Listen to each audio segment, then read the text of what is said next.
पूरी दुनिया का एक ऐसा मॉन्स्टर जिसे इंग्लैंड की कोर्ट ने जल का दर्जा दिया। इस जल 10 नहीं, 20 नहीं, 50 नहीं बल्कि 100 से अधिक बॉडीज के साथ दुष्कर्म किया। इस जल के घर में एक पेन ड्राइव मिली जिसमें ये जितने गलत काम किया था उसके 8 लाख फोटोज और 500 से ज़्यादा वीडियोस मौजूद थे। वेंडी नेल और कैरोलिना पियर्स नाम की लड़की की पिटाई की, फिर उसका गला घोट के मार दिया गया और फिर उन दोनों लड़कियों के साथ मारने के बाद उनकी डेड के साथ दुष्कर्म किया गया। पोस्टमार्टम रूम को अंदर से बंद करने का तरीका भी इसे पता था। सजा सुनाते हुए न्यायाधीश टीमा ग्रब ने फुलर को गिद्ध करार दिया। नमस्कार, प्रणाम, मैं अर्जुन यादव और आप देख रहे हैं अर्जुन स्पीक्स। 22 जून 1987 को 25 साल की वेंडी नेल नामक महिला अपने बॉयफ्रेंड के साथ अपने घर के बाहर गार्डन में शाम बिता रही थी और दोनों कॉफी वगैरह पी रहे थे और काफी देर बाद रात हो गई और फिर दोनों अपने अपने घर चले गए। वेंडी का घर तो वहीं पे था, उसका बॉयफ्रेंड अपने घर चला गया। रात के करीब 12 बजे वेंडी अपने कमरे में जाके सो जाती है और अगले दिन सुबह 11 बजे वेंडी के ऑफिस से कॉल आता है उसके बॉयफ्रेंड इयन के पास कि वेंडी अभी तक ऑफिस क्यों नहीं आई। हमने उसको कॉन्टेक्ट करने की बहुत कोशिश करी, उसने मेरा कॉल नहीं उठाया, आप जरा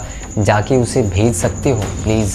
वेंडी का बॉयफ्रेंड जैसे ही उसके घर जाता है और देखता है कि दरवाजा खुला हुआ है तो वो सब समझ जाता है कि यहाँ पे कोई ऐसा व्यक्ति था जो जबरदस्ती इसमें घुसने की कोशिश की है। जब वो वेंडी के कमरे का दरवाजा खोलता है तो वो जो देखता है उसे देखने के बाद उसके पैरों तले जमीन खिसक जाते हैं। इयन यानी कि वेंडी का बॉयफ्रेंड सब समझ जाता है कि कोई जबरदस्ती यहाँ पे घुसा है, वेंडी की पिटाई किया है, उसके साथ गलत काम किया है और उसको मार दिया है। इयन ने पुलिस को कॉल किया, पुलिस आई और घर की जांच पड़ताल करने लगी, लेकिन पुलिस के डीएनए और क्रिमिनल के जूते के निशान के अलावा कुछ नहीं मिला। दुर्भाग्यवश डीएनए फोरेंसिक अभी अपने स्टार्टिंग एज में ही था और किसी व्यक्ति का डीएनए किसी व्यक्ति से मैच कराना बहुत ही मुश्किल होता था। इयन से जब पुलिस ने पूछताछ की तो उसने सारी बातें बताई कि हम लोग शाम को अपना टाइम स्पेंड कर रहे थे, कॉफ़ी वगैरह पी रहे थे, हंसी खुशी से थे और रात हुई, वो अपने घर चली गई, मैं अपने घर चला गया और रात में क्या हुआ मुझे कुछ नहीं पता। जब सुबह हुई उसके ऑफिस से मेरे पास कॉल आया कि वेंडी कॉल नहीं रिसीव कर रही है, ऑफिस अभी तक नहीं आई। मैं वेंडी के घर जाके देखा तो ये सब।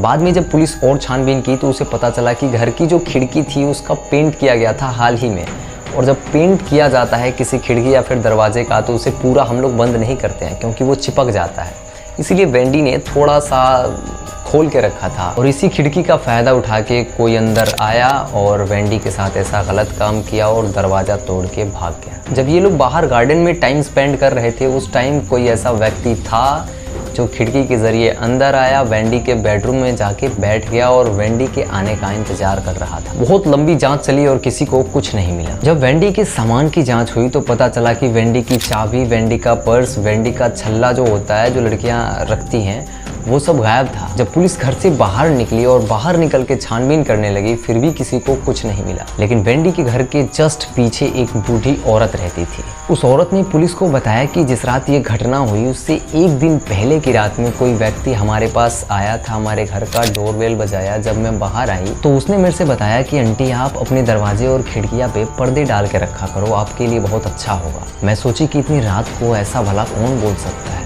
फिर मैं अपने खिड़की और दरवाजे पे पर्दे डाल दी। इतना बोलने के बाद वो आदमी वहां से चला गया। फिर पुलिस को इस बात पे शक हुआ और पुलिस उस महिला से इस आदमी का स्केच तैयार करवा ली। जैसे ही ये बात पूरी सोसाइटी में फैली वहाँ के सारे लोग डर गए। उनको लगता था कि यह आदमी कभी ना कभी वापस जरूर आएगा। धीरे धीरे समय बीतता गया, 1 महीने, 2 महीने, 3 महीने बीत गए और फिर लोगों के अंदर से डर भी खत्म हो गया था कि ये अब नहीं आया तो अब क्या आएगा। लेकिन हुआ इसके ठीक उल्टा। 5 नवंबर 1987 को ये वापस आया। कैरोलिना पियर्स नाम की एक महिला अपने स्टोर से टैक्सी पकड़ के अपने घर जा रही थी। इसके घर से वेंडी का घर करीब 1 किलोमीटर की दूरी पे होता है। उस रात उसके साथ पता नहीं क्या हुआ लेकिन उसके अगले दिन उसे कोई कांटेक्ट नहीं कर पा रहा था, जिसके बाद लोगों के मन में डर सताने लगा था कि कहीं वेंडी की तरह इसके साथ भी कुछ गलत ना हुआ हो। जिसके बाद सारे लोगों ने मिलकर कैरोलिन के घर पे जाने का फैसला किया और वो उसके घर पहुंचने ही वाले थे और उनका डर सच होने वाला था, लेकिन उनको कैरोलिन घर पे मिली ही नहीं। जब कैरोलिन घर पे नहीं मिली तो लोगों को और डर सताने लगा कि अब कैरोलिन कहाँ चली गई। पुलिस ने आसपास छानबीन की तो उसे पता चला कि रात के करीब 2 बजे हमने किसी के चिल्लाने की आवाज़ सुनी थी और वो आवाज़ बहुत ही दर्दनाक थी। जब हम लोग बाहर आके आसपास देखे तो कोई भी नज़र नहीं आ रहा था।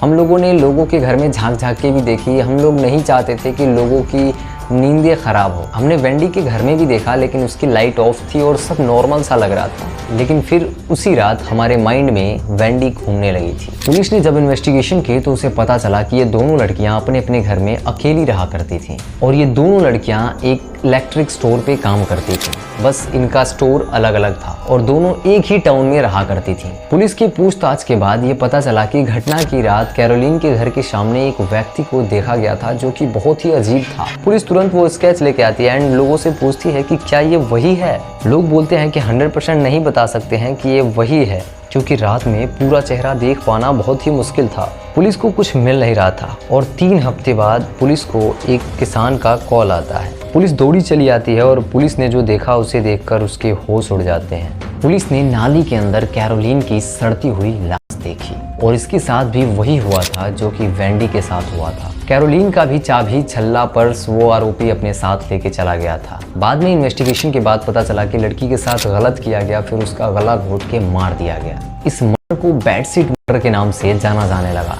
पुलिस के हाथ खाली थे, पुलिस को कुछ मिल नहीं रहा था। पुलिस अब उस फाइल को बंद करके रख दी कि भाई ये अब मेरे बस की बात नहीं है, मैं इसको ढूंढ नहीं पाऊंगा। बहुत समय बाद भी ये मर्डर सॉल्व नहीं हो पाया, लेकिन तभी करीब 13 साल बाद वो समय आया जब डीएनए फॉरेंसिक एडवांस हो चुका था और तब इस दोनों फाइल को खोला गया और दोनों डीएनए सैंपल की जांच की गई और तब पता चला कि ये दोनों डीएनए सैंपल किसी एक ही इंसान के हैं। और तब डीएनए को स्कैन किया गया ताकि पता लगाया जा सके कि ये डीएनए किसका है। तो पुलिस को पता चला कि ये करीब 1000 लोग ऐसे हैं जिनसे ये डीएनए मैच कर रहा है। फिर और गहराई से जांच की गई और उसमें से 90 लोगों को छांटा गया, फिर 20 लोगों को पाया गया और फिर और करीबी से जांच के दौरान पता चला कि ये सिर्फ एक आदमी का डीएनए मैच कर रहा है और जिससे ये डीएनए मैच कर रहा था उसी का नाम डेविड फुलर था। 1987 से ये खुला घूम रहा था और आखिरकार 3 दिसंबर 2020 को पुलिस ने इस गिद्ध को गिरफ्तार कर लिया। इसे मैं गिद्ध इसलिए बोल रहा हूँ क्योंकि खुद इंग्लैंड की कोर्ट ने इसे सजा सुनाते समय गिद्ध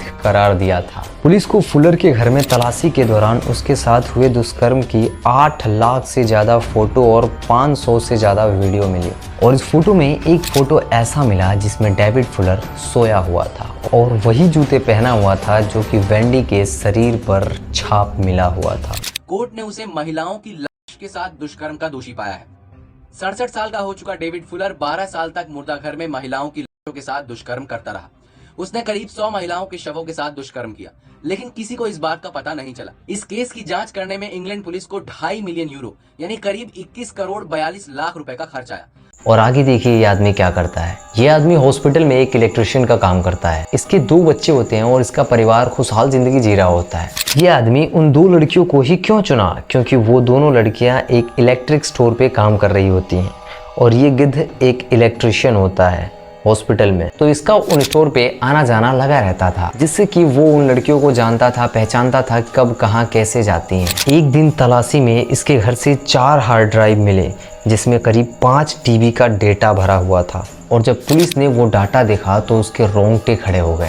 ये आदमी ऐसा कैसे कर सकता है जबकि उस डाटा में इसका गलत करता हुआ वीडियो और फोटो था और वो भी डेड बॉडीज के साथ। ये राक्षस इंतजार करता था कि किसी महिला का बॉडी हॉस्पिटल में आए और जैसे ही किसी महिला की बॉडी हॉस्पिटल में आती थी तो ये राक्षस सभी के सो जाने के बाद रात में उस बॉडी के साथ गलत काम करता था और उसका फोटो और वीडियोस भी बनाता था। इस हार्ड ड्राइव में बने फोल्डर्स को विक्टिम के नाम से सेव किया गया था। गलत काम करने के बाद उस महिला का इंटरनेट पे बायोग्राफी चेक करता था कि आखिर ये थी कौन और ये भी बहुत आसानी से पता लगा लेता था कि इसको कोई बीमारी तो नहीं है जिससे कि संक्रमण का खतरा हो। जब पूरी डाटा की जांच की गई तो पता चला कि इस राक्षस ने 9 साल से लेके 100 साल तक की महिलाओं के साथ गलत काम किया था, वो भी डेड के साथ। 8 लाख से ज़्यादा फोटोज़ और 500 से ज़्यादा वीडियोज़ मिले थे इसके गलत काम के। इसने बहुत सारी लड़कियां और महिलाओं के साथ गलत काम किया था। लड़कियां नहीं, महिलाएं बॉडीज़ के साथ, लेकिन डाटा में सिर्फ 100 डेड बॉडीज़ को ही दिखाया गया है। मुझे नहीं लगता कि ये राक्षस 33 साल में सिर्फ 100 बॉडीज़ के साथ ही गलत काम किया होगा। फुलर ने सिर्फ 1 सालों में 444 बार मुर्दा घर में प्रवेश किया था। 444 बार सिर्फ 1 साल में। हॉस्पिटल में किसी का बॉडी आने का इंतजार करता था और जब बॉडी किसी की आ जाती थी तो उसके साथ रात में गलत काम करता था, उसके फोटोज़ लेता था, वीडियोस बनाता था, फिर सुबह अच्छे से काम करता, जैसे ही रात होती बॉडीज़ का इंतज़ार करता, उसके साथ गलत काम करता। न जाने इसको मरे हुए लोगों के शरीर के खाने में क्या मिलता था। आप जरा खुद सोचो, क्या ये राक्षस 33 सालों में सिर्फ 100 ही बॉडीज के साथ ऐसा गलत काम किया होगा? लेकिन फिर भी 100 नंबर कम नहीं होता है। लेकिन जो ये किया, आपके हिसाब से इसको क्या सजा होनी चाहिए? वीडियो को पॉज करके और कमेंट में अपनी राय जरूर बताएं। आपने अपनी राय तो कमेंट में बता दी, लेकिन अब मैं जो सुनाने वाला हूँ उसे सुन के आपके होश उड़ जाएंगे। इसको इंग्लैंड की कोर्ट ने 100 से अधिक शवों के साथ, लाशों के साथ घिनौना अपराध करने के जुर्म में सिर्फ 2 साल की सजा सुनाई। जी हाँ, सिर्फ 2 साल की सजा। और इस जुर्म में सजा सुनाते सुनाते कोर्ट को 33 साल लग गए। इस केस के इन्वेस्टिगेशन में 21 करोड़ 40 लाख रुपए लग चुके थे। और फिर जाके इस वेंडी नेल और कैरोलिना पियर्स की फाइल को खोला गया और तब जाके इस गिद्ध को कैरोलिना और वेंडी के साथ इतना घिनौना जुर्म करने के अपराध में उम्र कैद की सजा सुनाई गई। पुलिस ने डेविड के साथ पूरे इंटरव्यू को पब्लिक में डाल दिया। मैंने जब वो फोटो और वीडियोस देखी तो मेरे को तो यकीन ही नहीं हो रहा था कि ये इतना मासूम इंसान ऐसा गलत, ऐसा घिनौना काम कैसे कर सकता है। इसने अपने सारे गुनाह स्वीकार कर लिए कि हाँ, मैंने ये गुनाह किए हैं। और जो वीडियो में है, जो फोटो में है, वो सारी चीज़ें सही हैं, वो मैं ही हूँ, मैं ही गलत काम किया हूँ। लेकिन डिटेल में मैं ये चीज़ें नहीं बता सकता आप लोग को।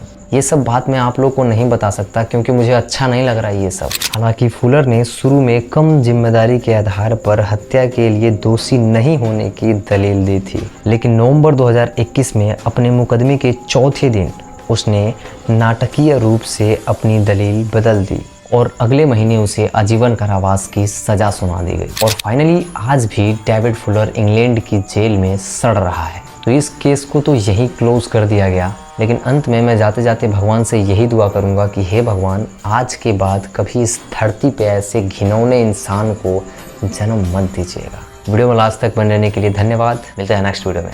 जय हिंद, जय भारत।